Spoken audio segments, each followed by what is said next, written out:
Hey guys, thanks for stopping. So, Atheistblindchick asked me to talk a little bit about my climbing career and maybe some of the climbing experiences that I've had. Uh, right now I'm 32 and I started climbing around age 19. Well, first of all, I have to say I haven't been climbing right now for 2 years, but I started, or I think it was around age 19. I was in college, met a cool buddy that I was buddies with all through college and then some. I haven't had contact with him for a while. Him and his wife now are somewhere around the world. I'm not sure. I should probably try to get in touch with him. But so we take a ski trip.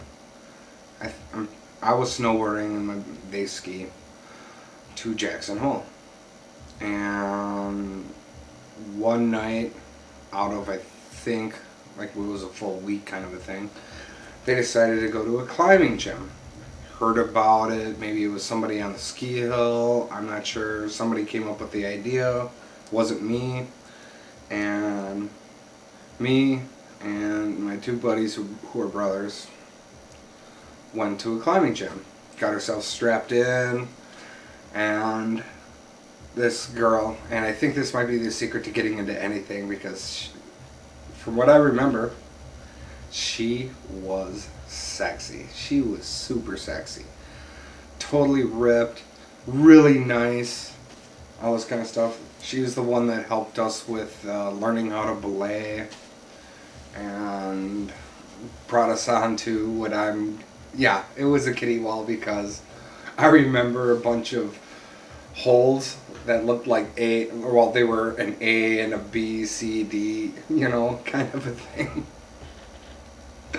It's funny to think back that like I was climbing on the A, B, C, Ds, but anyways. So that was the first time that me and my buddies got into it. Now, one of the brothers I became better friends with because he was going to the school that I was going to, kind of a thing.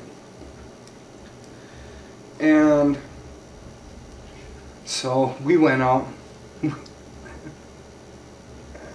He calls me up and he's just like, "Oh dude, there's a place that's got rock climbing gear and stuff like that. I'm going there. And I'm gonna go pick up a harness and all this stuff." I'm like, "Oh dude, I'm totally with you, totally."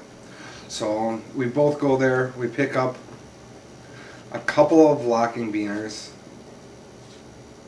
and belay devices, a rope, harnesses, and we proceeded to do some dangerous shit. We went to visit his girlfriend in La Crosse, and we went into the bluffs, and this place that wasn't like, I've never climbed it again because it is not a decent place to climb, but we saw something that looked like it might be climbable, and it was climbable, by the way. We climbed up it. I brought this crappy rope that I used for work, and we wrapped it around this rope, or this rock, like 5 or 6 times. And then we tied it off in whatever knot that we could think of. It was like an overhand knot, and then we tied a couple other knots on it. And we threw one locking beaner on that, and it's pretty safe, but definitely not protocol. And we made ourselves a top rope because we also had a rope. And we knew how to belay, so we set up a top rope that dragged right over the rock.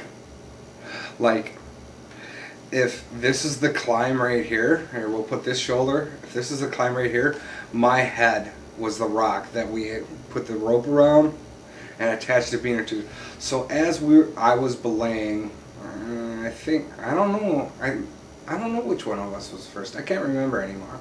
But as we were belaying, the rope dragged over the rock.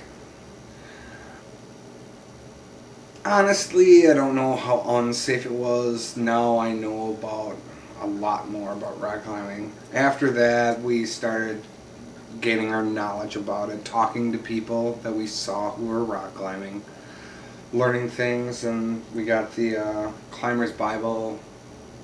And one of my other videos, I'll bring it up. I can't remember the name of it. Freedom of the Hills? Freedom of the Hills. I think the volume that I ended up with was volume 6. It just had a little bit different than volume 5. You know, I mean, there wasn't a lot.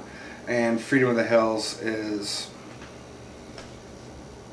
I hope I'm right on that. It's a basic mountaineering guide, but it has a lot of how to set up climbing stuff, top ropes, how to set up a belay station, all that those kinds of things, and gives it's the Bible when it comes down to mountaineering and climbing.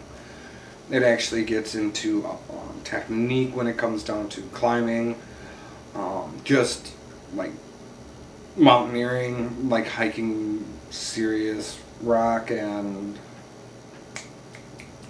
weather, snowpack, things of that nature. It's the Climber's Bible.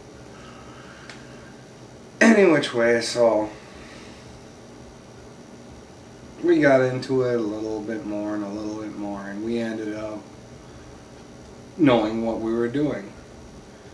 And if there's interest in it, I will continue the series. I think that I have one more video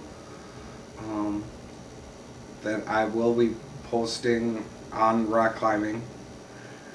It's all about the Ingalls climb, the Cora Ingalls climb in Moab, Utah. It's a 375-foot climb up a tower. Is it Castleton Tower? I'm gonna pause for a little bit. Yeah, it's the Castleton Tower. Cora Ingalls route is a 5-9 climb, and I've climbed it twice, and I've done the crux pitch of it twice. And I got a little story about that, so look forward to the Cora Ingalls climb. Alright guys, I think that's enough. Keep it real.